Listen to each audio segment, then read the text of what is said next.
Hello guys, my name is Vikram. Welcomes you to strive for progress. Topic आपको पता लग गया होगा, चलिए स्टार्ट करते हैं। केंद्रीय प्रवृत्ति के माप। तो यहाँ पे केंद्रीय प्रवृत्ति के माप दो प्रकार के होते हैं, गणितीय माध्य व स्थिति माध्य। अगर हम गणितीय माध्य की बात करें तो ये भी आगे तीन प्रकार के होते हैं, समांतर माध्य, अर्थमेटिक मीन, गुणोत्तर माध्य, ज्योमेट्रिक मीन, हरात्मक माध्य, हार्मोनिक मीन। ये तीन टाइप के हैं। उसके बाद अगर बात करें स्थिति माध्य की तो ये दो प्रकार के होते हैं, माध्यिका या मीडियन और बहुलक या मोड। तो सबसे पहले हम बात करेंगे इन तीनों टाइप्स की। तो यहाँ पे क्या है, यदि कोई दो संख्याएं a तथा b हो तो उनका समांतर माध्य क्या होगा, गुणोत्तर माध्य क्या होगा और हरात्मक माध्य क्या होगा, उसका हमने फॉर्मूला यहाँ पे लिखना है। तो सबसे पहले समांतर माध्य क्या होगा, a प्लस b/2, ये उसका क्या होगा, समांतर माध्य। गुणोत्तर माध्य क्या होगा, ab का वर्गमूल या ab का रूट। हरात्मक माध्य क्या होगा, 2ab by a plus b, ये इसका क्या होगा, हार्मोनिक मीन। तो यहाँ पे एक एग्जांपल लेके इसको हम समझ लेते हैं। जैसे कि अगर हमारे पास a की वैल्यू 4 है और b की वैल्यू क्या है, 9 है, तो यहाँ पे मैं क्या लिखूंगा, 4 प्लस 9/2। आपको पता है 9 और 4 कितने होते हैं, 13 होते हैं, और 13 को अगर 2 से भाग देंगे तो वैल्यू क्या आएगी, 6.5, 6.5। ये इसका क्या आ गया, समांतर माध्य। यहां पे अगर बात करें तो AB का रूट मतलब 4 × 9 का रूट। मुझे बताओ 9 चौका कितने होते हैं, 36, और 36 का रूट कितना होता है, 6। तो यहां पे इसका आंसर क्या आने वाला है, 6 आने वाला है। तीसरी अगर बात करें हरात्मक माध्य की तो यहाँ पे देखो क्या वैल्यू आएगी, 2 × a कितना है हमारा, 4, और b कितना है हमारा, 9। तो 9 चौका 36 divide by a plus b। 9 और 4 कितने होते हैं, 13 होती हैं, तो यहाँ पे क्या आएगा, 13 आ जाएगा। मुझे बताओ 36 गुना कितने होते हैं, 72 होते हैं, और 72 को अगर 13 से डिवाइड देंगे तो कितना आंसर आएगा, 13 × 5 = 65, तो 5 आएगा। तो 5.5 यहाँ पे क्या आ जाएगा, इसका आंसर आ जाएगा। क्लियर। अगर हमारे पास दो संख्याएं होंगी तो इनके फॉर्मूले ये होंगे। दूसरा क्या कंसेप्ट है, यदि तीन संख्याएं a b c हों तो उनका समांतर माध्य क्या होगा। तो समांतर माध्य का फॉर्मूला फिर क्या बन जाएगा, a plus b plus c upon, वहां पे 2 था तो अपॉन में 2 आया, यहाँ पे तीन संख्याएं हैं तो अपॉन में क्या आ जाएगा, 3 आ जाएगा। उनका गुणोत्तर माध्य क्या होगा, तो यहाँ पे हमने वर्गमूल किया है, यहाँ पे क्या हो जाएगा, घनमूल, a b c का क्यूब रूट। तो क्यूब रूट को ऐसे लिखते हैं, यहाँ पे 3 लिख दिया जाता है। हरात्मक माध्य क्या होगा उसका, तो हरात्मक माध्य क्या बनेगा इनका, 3abc, ऊपर तो क्या आ जाएगा, 3abc, यहाँ पे 2ab था, यहाँ पे 3abc आ जाएगा, और नीचे क्या आने वाला है, ab plus bc plus ca। तो अगर ये हमारे पास तीन संख्याएं दी हों तो उनका गुणोत्तर माध्य का फॉर्मूला ये होगा, समांतर माध्य का फॉर्मूला ये होगा, और हरात्मक माध्य का फॉर्मूला वो होगा। क्लियर। उसके बाद अगर हम बात करें, यदि a = b हो, कि हमारी अगर a वाली वैल्यू b के इक्वल हो तो इन तीनों के ऊपर क्या असर पड़ने वाला है। तो यहाँ पे क्या होगा, जो हमारा अर्थमेटिक मीन है जिसको मैंने a से लिख दिया, वो इक्वल आएगा ज्योमेट्रिक मीन के, और ये इक्वल किसके आएगा, हार्मोनिक मीन के। तो हम बोल सकते हैं कि तीनों की वैल्यू क्या आएगी, इक्वल आएगी। क्लियर। अगर आपने इसको चेक करना हो तो चेक भी कर सकते हैं। कैसे करेंगे चेक, a की वैल्यू मैंने मान ली 4 है और b की वैल्यू भी मैंने मान ली 4, क्योंकि इक्वल बोला है ना कि दोनों की वैल्यू अगर इक्वल हो तो। मुझे बताओ अब अगर दो संख्याएं तो कौन सा फॉर्मूला लगेगा, a प्लस बी बाई 2। तो 4 प्लस 4 कितने हो गए यहाँ पे 8, 8/2 किया तो कितना आएगा आंसर, 4 आंसर आएगा। तो हमारे पास जो अर्थमेटिक मीन है उसकी वैल्यू तो कितनी आ जाएगी 4। क्लियर। अब अगर गुणोत्तर माध्य निकालें तो 4 × 4 16, 16 का रूट कितना आ जाएगा 4, तो हमारा गुणोत्तर माध्य भी कितना आ गया 4 आ गया। हार्मोनिक मीन अगर हम हरात्मक माध्य निकालें तो 2 × में यहाँ पे कितना है 4 रखा × 4 रखा तो 16, 16 गुना 32, 32 अपॉन कितना आएगा 4 + 4 8, 32 अपॉन 8 कितने होते हैं 8 चौका 32, तो यहाँ पे ये भी कितना आ जाएगा 4 आएगा या नहीं आएगा, तो तीनों क्या होंगे इक्वल होंगे, प्रूफ हो गया। उसके बाद यदि a not equal to b हो तो इनके ऊपर क्या असर पड़ने वाला है, तो आपको याद रखना है कि यहाँ पे जो अर्थमेटिक मीन होगा वो हमेशा बड़ा आएगा किससे, ज्योमेट्रिक मीन से, और ज्योमेट्रिक मीन जो है वो बड़ा किससे होगा, हार्मोनिक मीन से। तो आपको ये भी पता होना चाहिए कंडीशन। ये हम कैसे चेक कर सकते हैं, यहां से ही चेक कर सकते हैं। आपको पता है जब a not equal to b था, a 4 था b 9 था, मुझे बताओ समांतर माध्य हमारा कितना आया है 6.5 आया है, गुणोत्तर माध्य कितना आया है 6 आया है, और हरात्मक माध्य कितना आया है 5.5 आया है। सबसे बड़ा कौन सा आया है यहाँ पे, समांतर माध्य, तो हमने क्या लिखा है अर्थमेटिक मीन सबसे बड़ा होता है। उसके बाद किसकी वैल्यू आ रही है 6 ज्योमेट्रिक मीन की, तो उसके बाद g आएगा, और सबसे छोटा कौन सा होता है हार्मोनिक मीन। तो ये भी आपका क्या हो गया, प्रूफ हो गया। नेक्स्ट हमारा है तीनों में संबंध क्या है।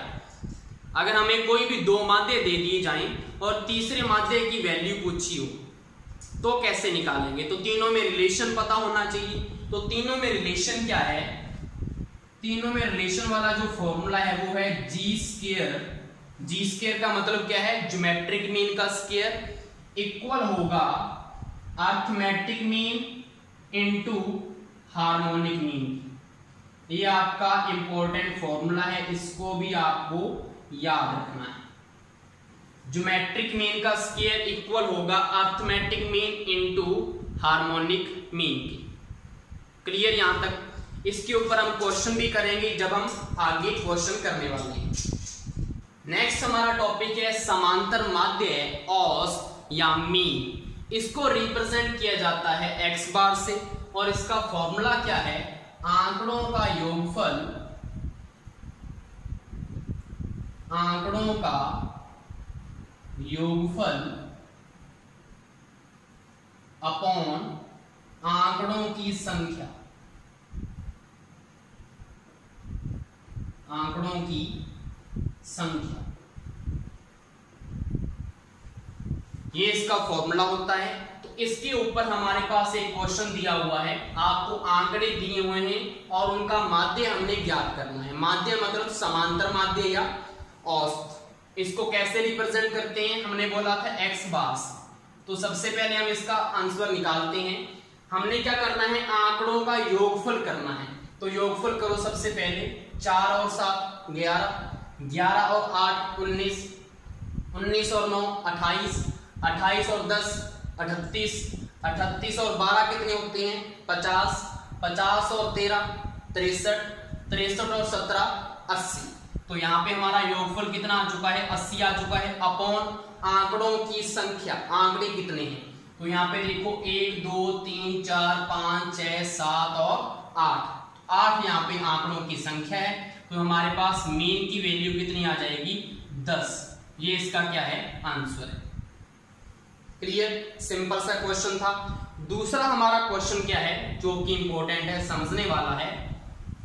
निम्न बारंबारता बंटन के लिए माध्य ज्ञात करें। तो मैंने यहाँ पे आपको 2 बारंबारता बंटन यहाँ पे बनाए हुए हैं, उनके लिए हमें मीन फाइंड करना है कि क्या होगा। तो अगर ऐसा क्वेश्चन आ जाए तो सबसे पहले तो इनका फॉर्मूला क्या होता है। फॉर्मूला इसमें लगता है x bar equal to summation fi upon summation fi। सबसे पहले तो ये इसका फॉर्मूला है। अब आपको फॉर्मूले से पता लग गया होगा कि हमने पहले तो करना क्या है। आपको क्या करना है, fi और xi का क्या करना है, मल्टीप्लाई करना है। तो यहाँ पे xi ये रहा हमारा, fi ये रहा, तो हम एक और टेबल बना लेंगे fi और xi का। ये मैंने टेबल बना लिया है, यहाँ पे ऐसे कर देते हैं, ये ऐसे कर देते हैं और इसको ऐसे कर देते हैं। सबसे पहले क्या करना है, मल्टीप्लाई करना है, तो मल्टीप्लाई कीजिए। 20 दूना 40, 12 चौका 48, तो 480 आ जाएगा। 14 छिका 84, तो यहाँ पे कितना आ जाएगा 840। 80 इंटू 8 करेंगे 8 8 64, तो यहाँ से 640 आ जाएगा। 100 इंटू 4 करेंगे तो 400। हमने मल्टीप्लाई कर दिया, हमारा इतना काम हो गया। आगे उसने क्या लगाया हुआ है, स्मेशन। स्मेशन का मतलब क्या है, इन सभी का हमने क्या करना है, जोड़ करना है, इनको जोड़ना है। तो इसको जोड़ लेते हैं। यहाँ पे देखो सब जीरो है, यहाँ पे जीरो लगा दो। 8 और 4 12, 12 4 16, 16 4 20, 0 2 हजार बच गई है। 8 4 12, 12 6 18, 18 और 4 22, 22 और 2 24, तो यहाँ पे कितना आ गया 2400। तो 2400 हमारा इसका आंसर आ चुका है। हमने समेशन भी कर लिया। अब उसके बाद हमने क्या चाहिए, fi का भी क्या करना है, समेशन करना है, मतलब जो बारंबार आता है उसको भी आपने क्या करना है, ऐड करना है। तो इसको भी कर लो। 12 और 2 14, 14 और 14 28, 28 और 8 कितने होते हैं 36, 36 और 4 40, तो यहाँ पे कितना आ जाएगा 40 आ जाएगा आंसर इसका। हमारा समेशन fi भी हो चुका है। अब इस फॉर्मूले में पुट कर दो। यहाँ पे क्या आएगा, x बार की वैल्यू समेशन fi xi कितना है हमारा 2400, तो यहाँ पे 2400 लिखो अपॉन हमारे पास समेशन fi कितना है 40, तो यहाँ पे 40 लिखो। इस जीरो से ये जीरो कट गई, 4 छिका 24 होते हैं, तो यहाँ पे कितना आ जाएगा 60 आ जाएगा। तो इस क्वेश्चन के लिए आपका जो माध्य है वो कितना आ चुका है 60 आ चुका है। ये सभी को समझ में आ गया होगा। अगर ऐसा क्वेश्चन आए तो आपको ऐसे करना है। अगर इस टाइप का क्वेश्चन आ जाए जहां पे आपको वर्ग दिया हो, वर्ग अंतराल दिए हो 0 से 10, 10 से 20 या कुछ भी वर्ग अंतराल दिया हो, वहां पे आप कैसे करेंगे, क्योंकि आपको तो क्या चाहिए fi इंटू xi चाहिए ना, यहाँ पे तो xi है ही नहीं। तो आपको यहाँ पे मध्य मान निकालना होता है, जो भी आपको वर्ग दिए होते हैं उनका। तो मध्य मान कैसे निकालते हैं, सीधा सा वैल्यू आ जाती है 0 से 10 के बीच में क्या मध्य होगा 5, उसका मध्य मान होगा। 10 और 20 का मध्य मान क्या होगा 15 होगा। अगर किसी को ये नहीं पता लगता तो इसका फॉर्मूला मैं आपको बता देता हूं मध्य मान का। तो मध्य मान का अगर आपको फॉर्मूला चाहिए निकालने का, तो इसका फॉर्मूला होता है, जैसे हमने वर्ग चिन्ह का पढ़ा था, निम्न सीमा। निम्न सीमा क्या होती है, निम्न सीमा होती है ये वाली, ये इसकी क्या है निम्न सीमाएं हैं। निम्न सीमा प्लस उच्च सीमा, निम्न सीमा प्लस उच्च सीमा करो सबसे पहले। निम्न सीमा और उच्च सीमा, उच्च सीमा कौन सी होती है ये वाली, दोनों को प्लस कर लिया। उसके बाद आपने क्या करना होता है, डिवाइड करना होता है 2 से। निम्न सीमा प्लस उच्च सीमा डिवाइड बाय 2 कैसे, 0 हमारी क्या है निम्न सीमा है, तो यहाँ पे मैं आपको करके भी दिखा देता हूँ साइड में कि कैसे इसका आएगा। एक मैं करके दिखाई देता हूँ आपको। मध्यमान अगर हमने जैसे कि इसका निकालना है 30 और 40 का, तो निम्न सीमा कितनी है 30 है, प्लस उच्च सीमा कितनी है, उच्च कितनी है 40, अपॉन क्या करना है 2 करना है। तो मुझे बताओ 40 और 30 कितने होते हैं 70, 70 अपॉन 2 कितने होते हैं 35। मुझे बताओ 30 और 40 का सीधा अगर हम बताएं तो मध्यमान क्या होगा 35 ही तो होगा। तो इसको डायरेक्ट हम कर सकते हैं, इतना यहाँ पे फॉर्मूला लगा के करने की जरूरत आपको है नहीं। वैसे मैंने आपको बता दिया कि कैसे आएगा, वो आप देख लिया। तो यहाँ पे हमने सभी के सबसे पहले तो मध्य मान निकालने हैं, मतलब कि हमने टेबल बनाना होगा xi का। सबसे पहले एक तो xi का टेबल बनेगा, दूसरा हमने क्या बनाया था यहाँ पे fi इंटू xi, वो भी तो चाहिए हमें, तो वो भी हम क्या बना लेते हैं यहाँ पे टेबल बना लेते हैं fi इंटू xi का। इसको ऐसे कर देते हैं, इसको ऐसे कर देते हैं, इसको यहाँ से ऐसे कर देते हैं। तो जल्दी से बताते जाओ, यहाँ पे 0 और 10 का मध्यमान 5 होगा, 10 और 20 का 15, 20 और 30 का 25, 30 और 40 का 35, 40 और 50 का 45, यहां तक हो जाएगा। अब हमने क्या करना है fi इंटू xi करना है, तो 3 इंटू 5 15, 28 को 15 से मल्टीप्लाई करो सबसे पहले, 28 को 15 से करना है। 5 8 40, 0 4 5 2 10 और 4 14, 28 एकम 28, 0 8 4 12 2 1 2 3 और 4, 420 यहाँ पे क्या आ चुका है, इनका मल्टीप्लाई आ चुका है। अब उसके बाद 42 को हमने 25 से भी करना है, तो जल्दी से इसको भी मल्टीप्लाई कर लेते हैं। 42 को आपको करना है 25 से, तो 5 दूना 10, 0 1 5 चौका 20 और 1 21, 2 दूना 4 2 चौका 8, 0 4 1 5 8 और 2 10, 1050 इसका क्या आ चुका है, आंसर आ चुका है। उसके बाद आपको पता है 35 दूना कितने होते हैं 70, तो यहाँ पे कितना आ जाएगा 700 आ जाएगा। उसके बाद आपको 45 को 7 से मल्टीप्लाई करना है, तो इसको भी जल्दी से कर लेते हैं। 45 को 7 से, तो यहाँ पे क्या आएगा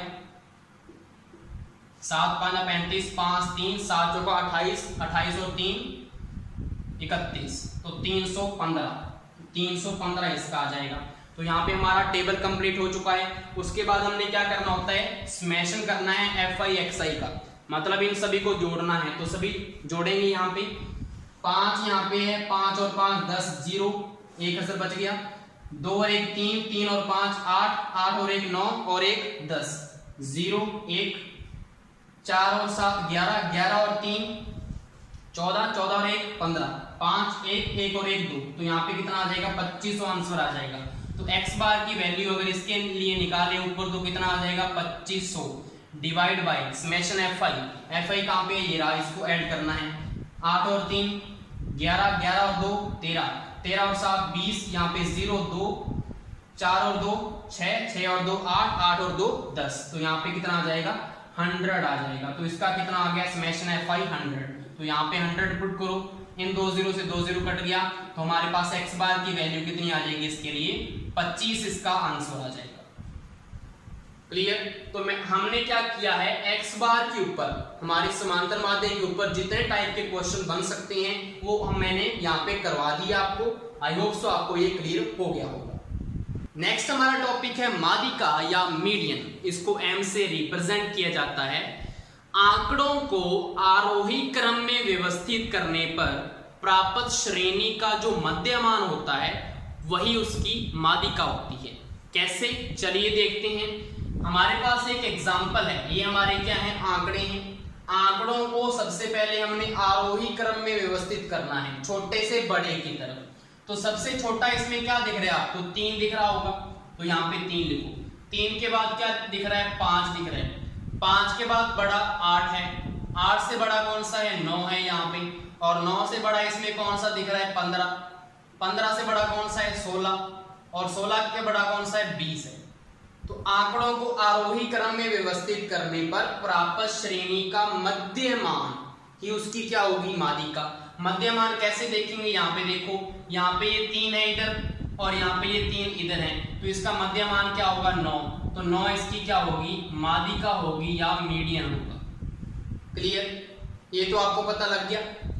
अब यहाँ पे थोड़ा सा आपको और पता होना चाहिए कि अगर हमारे पास विषम है, हमारे जो पद हैं वो विषम संख्या में है। विषम संख्या में कैसे, ये देखो यहाँ पे कितने पद हैं, 1 2 3 4 5 6 और 7 है। 7 एक विषम संख्या है।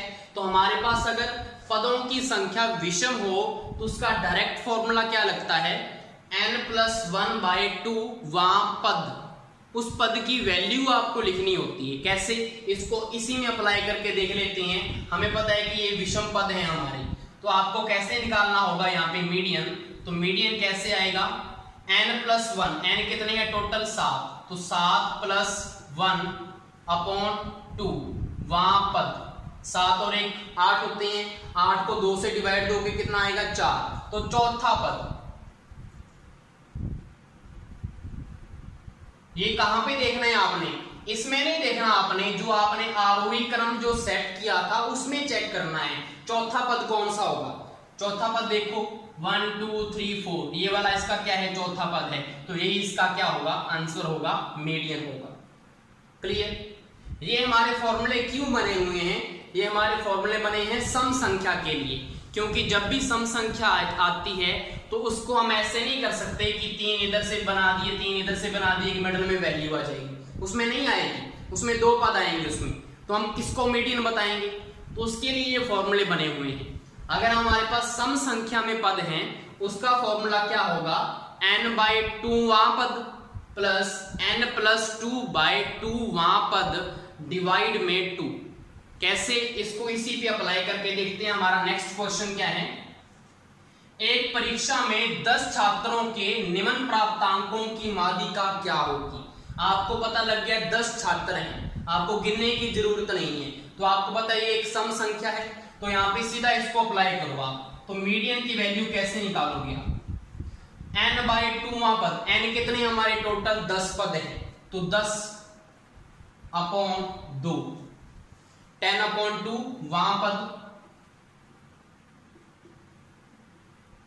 प्लस n+2/2, n कितना है 10 है, 10 + 2 कितने होते हैं 12, 12/2 वहां पद, तो यहाँ पे क्या आएगा 12/2 वहां पद अपॉन 2। ऐसे मत कर देना कि 10/2 किया, 12/2 किया, बाई 2 किया, उसका आंसर आ गया। हमने वहां पद देखना है, निकालना उसको इसी से है। क्लियर। अब इसको सॉल्व करो, m = क्या आ जाएगा 10/2 कितने होते हैं 5, तो पांचवा पद आना चाहिए, तो पांचवा पद आना चाहिए। यहाँ पे पांचवें पद की वैल्यू पुट करेंगे, और वो पद कैसे आएगा, सबसे पहले इसको आरोही क्रम में भी तो व्यवस्थित करेंगे हम, तब जाके आएगा वो। दूसरा क्या है 12/2 कितने होते हैं 6, तो 6वां पद, तो यहाँ पे क्या आएगा 6वां पद, और अपॉन में आपको क्या कर देना है 2 कर देना है, आपका मीडियन आने वाला है। बस हम इसको क्या कर दें आरोही क्रम में व्यवस्थित कर दें। सबसे छोटा हमें क्या दिख रहा है यहाँ पे, सबसे छोटा 11 आपको दिख रहा होगा। 11 के बाद बड़ा कौन सा है 12, तो यहाँ पे आप 12 लिख देंगे। 12 के बाद कौन सा बड़ा दिख रहा है आपको 14 दिख रहा है, तो यहाँ पे 14 आ जाएगा। 14 के बाद क्या दिख रहा है आपको बड़ा इसमें 18, यहाँ पे 18 आ जाएगा। 18 के बाद 22 आ जाएगा, 22 के बाद 26, 26 के बाद क्या आ जाएगा 30, 30 के बाद 32 दिख रहा है, 32 के बाद 35, 35 के बाद क्या दिख रहा है आपको 41। तो यहाँ पे देखो यहाँ तक हो गया हमारा, आरोही क्रम में हमने व्यवस्थित कर दिया। अब हमने इसमें पुट करनी है वैल्यू, क्या बोला हुआ है पांचवा पद, तो पांचवा पद देखो 1 2 3 4 5, पांचवा पद कौन सा बन रहा है 22 बन रहा है, तो यहाँ पे क्या लिखोगे 22 लिखोगे, प्लस 6वां पद, 6वां पद क्या होगा 5वां अगर ये है तो 6वां कौन सा होगा 26 ही होगा ना, तो यहाँ पे क्या आएगा 26 आएगा, तो 26/2। अब आपको पता है 22 और 26 कितने होते हैं 48, 48 होते हैं। 48/2 करोगे तो कितना आएगा 24, तो यहाँ पे कितना आ गया हमारा माध्यिका 24 आ चुकी है, मीडियन हमारा 24 आ गया, इसका आंसर 24 है। अब अगर आपको आप इस फॉर्मूले को बिना इसको करके देखो तो कैसे करोगे, आप यहाँ पे देखो, अगर हम क्या करें यहाँ पे ये 4 को अलग कर दें जैसे मैंने ऊपर किया था, और इन चारों को अलग कर दें 1 2 3 4। मुझे बताओ अब इसका आप कोई मान बता सकते हो, यहाँ पे तो हमारे पास 1 बचा था तो उसकी मीडियन क्या आ गया 9 आ गया, लेकिन यहाँ पे तो 2 वैल्यूज हैं, तो कैसे निकालोगे, तो इनको हमने करने के लिए फॉर्मूला ही यूज करना है। क्लियर, ये हमारा था माध्यिका। नेक्स्ट हमारा टॉपिक है बहुलक या मोड, जिसको Z से रिप्रेजेंट किया जाता है। इसको कैसे निकालते हैं, दी गई श्रेणी में जिस प्रेक्षण की बारंबारता सबसे अधिक होती है उस प्रेक्षण का मान ही बहुलक होता है। कैसे, इस एग्जांपल से इसको समझते हैं। मैंने यहाँ पे प्रेक्षण दे रखे हैं, तो यहाँ पे जो प्रेक्षण सबसे ज्यादा बार आया है मतलब उसकी बारंबारता सबसे अधिक है, वही जो उसका मान होगा वही क्या होगा बहुलक होगा। कैसे, यहाँ पे देखो सबसे अधिक बार कौन आया है 8, यहाँ पे देखो सिर्फ 1 बार आया है, तो ये तो 1 बार ही आया है। 9 देखो यहाँ पे कितनी बार आया है 2 बार आया है। 12 यहाँ पे कितनी बार आया है 1 बार। 11 कितनी बार आया है 1 2 3 और 4 बार आया है 11। 14 1 बार, 13 1 बार, 11 हमारा हो चुका है, 6 1 बार आया, 5 1 बार आया, 3 1 बार आया, 11 हो चुका, 10 1 बार आया, और 9 हमारा हो चुका, और 11 भी हो चुका। तो आप यहाँ पे देखेंगे कि 11 सबसे अधिक बार आया है, 4 बार आया है 11, तो यहाँ पे जो इस प्रेक्षण का मान होगा यही इसका बहुलक होगा। तो मतलब इसका जो बहुलक है Z की वैल्यू होगी 11। क्लियर, आपको समझ में आ गया। अब हम नेक्स्ट क्वेश्चन देखेंगे। अगर आपको एक बारंबारता बंटन दे दिया जाए उसके लिए बहुलक ज्ञात करना हो तो कैसे करेंगे। तो फ्रीक्वेंसी आपको दे रखी है, जिसकी फ्रीक्वेंसी ज्यादा होगी उस प्रेक्षण का मान क्या होगा, बहुलक होगा। तो यहाँ पे देखो, यहाँ पे 1 है, यहाँ पे 2, यहाँ पे 4, यहाँ पे 3, यहाँ पे 1, सबसे क्या है ज्यादा, 4 है ना सबसे बड़ा। तो 4 के सामने आपको x की वैल्यू देखनी है। 4 के सामने x की वैल्यू कितनी है, 6 है। तो इसका जो बहुलक होगा वो क्या होगा, z = 6। इसका बहुलक क्या होगा, 6 होगा। इसके बाद हम बात करते हैं बहुलक माध्य व मादिका में संबंध क्या है। तीनों में अगर कोई क्वेश्चन पूछ लिया जाए, 2 की वैल्यू दे दी जाए और आपको 1 की वैल्यू निकालनी, तो कैसे निकालेंगे। तो आपको संबंध या रिलेशन पता होना चाहिए। z = होता है 3 मीडियन माइनस 2x बार। ये आपको जो रिलेशन है ये आपको याद रखना है सभी बच्चों को। क्या है, z मतलब बहुलक इक्वल टू होता है 3 गुना मादिका माइनस 2 गुना माध्य। तो z = 3m माइनस 2x बार। अब इसके ऊपर हमने एक क्वेश्चन करना है। यदि किसी श्रेणी का माध्य 10, माध्य का मतलब आपको क्या दे रखा है, माध्य का मतलब आपको x बार की वैल्यू दे रखी है 10, क्लियर। वह बहुलक 4 हो, बहुलक मतलब z की वैल्यू आपको 4 दे रखी है, तो मादिका का मान बताओ। तो आप किस फॉर्मूले का यूज करेंगे, ये वाले फॉर्मूले का। तो यहाँ पे इसकी वैल्यू पुट कर दो, तो क्या आएगा मुझे बताओ। z की वैल्यू तो आपको दे रखी है ना, तो z की जगह क्या पुट कर देंगे हमें, z हमारा 4 है, तो यहाँ पे 4 पुट करो। 4 = 3 इंटू मीडियन आपको निकालना है मादिका, माइनस 2 इंटू x बार कितना है, 10 है। मुझे बताओ 10 इंटू 2 कितने होते हैं, 20 होते हैं। माइनस यहाँ पे कितना है, 3m है, और यहाँ पे कितना है, 4। तो 20 इधर आ जाएगा, 4 के पास कितना आ जाएगा, 24/3 चला जाएगा। तो यहाँ पे देख लो, अच्छे से ही पूरा कर देता हूँ मैं आपको। इतना आ जाएगा पहले वाला स्टेप, 3 इसके नीचे जाएगा, तो 3 8 24। तो मीडियन की वैल्यू कितनी आ चुकी है हमारे पास, 8 आ चुकी है। तो हमारी जो मादिका होगी वो कितनी होगी, 8 होगी। क्लियर, आपको ये क्वेश्चन क्लियर हो गया। अब हम क्या करेंगे, अगर आपको एक बारंबारता बंटन दे दिया जाए तो उसमें हम कैसे फाइंड करेंगे, हम इसको भी चेक कर लेते हैं। और इसके लिए हमें अलग से कुछ बनाने की जरूरत नहीं है। आपको पता है बहुलक, आपको पता है। अगर हमें यहाँ पे बहुलक ना पता होता और हमें बहुलक फाइंड करना होता तो कैसे करते। सबसे पहले हम क्या करेंगे, इसका क्या निकालते हैं, माध्य निकालते हैं। आपको सारे टॉपिक इसी क्वेश्चन में क्लियर हो जाएंगे। कैसे, सबसे पहले आप क्या करें, इसका माध्य निकालें, x बार की वैल्यू निकालें। x बार का फॉर्मूला क्या पढ़ा था, आंकड़ों का योगफल बटा आंकड़ों की संख्या। आंकड़े कौन से होते हैं, x होते हैं। योगफल करो, 2 और 4 कितने होते हैं, 6। 6 और 6 12, 12 और 8 20, 20 और 10 30। तो यहाँ पे ऊपर तो क्या आएगा, 30 आएगा, बटा आंकड़ों की संख्या कितनी है, 1 2 3 4 5। तो यहाँ पे कितना आ जाएगा, 5 आ जाएगा। तो 5 का 30। तो हमारे पास माध्य कितना आ गया, 6 आ चुका है। अब आप क्या निकालो, इसकी मादिका निकालो। मादिका क्या होती है, हमने पढ़ा था, मादिका होती है अगर उसको आरोही क्रम में व्यवस्थित किया जाए प्रेक्षणों को, तो जो उसका मध्यमान होता है वही इसकी मादिका होती है। तो प्रेक्षण देखो आपको कितने हैं, 1 2 3 4 5। 5 एक विषम संख्या है, तो क्या करेंगे, n+1/2 वहां पर n कितने हैं, 5, 5 + 1 6, 6/2 3। तो तीसरा पद होगा उसका, पहला दूसरा और तीसरा। तो मुझे बताओ इसका जो मादिका है वो कितनी आई, 6 आई है, नहीं आई। तो मादिका क्या आ चुकी है इसकी, सॉरी यहाँ पे 6 आ चुकी है, मादिका 6 आ चुकी है। अब मुझे बताओ अगर हमने बहुलक निकालना हो तो इस डायरेक्ट फॉर्मूले से निकाल सकते हैं। तो कैसे आएगा, z = 3 इंटू में 6 मादिका माइनस 2 इंटू में माध्य। तो यहाँ पे कितना आएगा, 6 3 18 माइनस 6 गुना 12। मुझे बताओ 18 माइनस 12 कितने होते हैं, 6 होते हैं। यहाँ पे क्या था, बहुलक यहाँ पे क्या था, 6 निकाला था ना हमने, तो ये वाला यहाँ पे भी हम यूज कर सकते हैं। पता लग गया, सारी कंसेप्ट क्लियर हो गई, माध्य क्या है, मादिका क्या है, बहुलक क्या है। लास्ट हमारा एक क्वेश्चन है, हम इसको भी कंप्लीट कर लेते हैं। क्या पूछा हुआ है, माध्य के ऊपर ये क्वेश्चन है जो हमने पीछे एक फॉर्मूला पढ़ा था, आपको याद हो तो मैंने बोला था कि इसके ऊपर जो क्वेश्चन है वो मैं एंड में करवा दूंगा आपको। तो वो क्वेश्चन मैं आपको करवाने जा रहा हूं। क्या क्वेश्चन है, यदि किन्हीं दो संख्याओं का समांतर माध्य 50 तथा हरात्मक माध्य 32 हो तो गुणोत्तर माध्य क्या होगा। दो माध्य दे रखे हैं, तीसरे माध्य की वैल्यू पूछिए, तो निकालते हैं। हमारे पास फॉर्मूला क्या था, हमारे पास फॉर्मूला था g² equal to a into H. G का मतलब गुणोत्तर माध्य, ज्योमेट्रिक मीन, ए का मतलब अर्थमेटिक मीन, एच का मतलब हार्मोनिक मीन। पता लग गया। अब आपको पता है जी की तो वैल्यू निकालनी है हमने, तो यहाँ पे g² तो वैसा का वैसा आ जाएगा।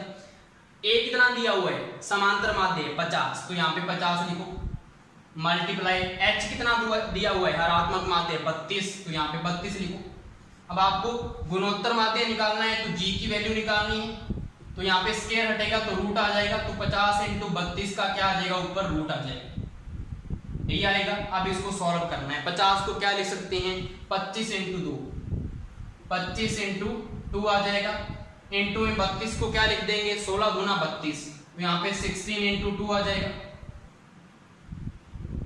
मुझे बताओ यहाँ पे 2 और 2 2 हैं, तो एक बाहर आ जाएगा, 2 बाहर निकाल लो, इंटू 25 का रूट कितना होता है 5, 5 आ जाएगा, इंटू 16 का रूट कितना होता है 4, तो 4 आ जाएगा। कितना आ गया, 5 गुना 10, 10 चौका 40, तो यहाँ पे गुणोत्तर माध्य कितना आ जाएगा आपका, 40 आ जाएगा। यही इसका आंसर है। ये हमारी वीडियो थी आज की। आई होप सो आपको सारा टॉपिक अच्छे से समझ में आ गया होगा। Thank you.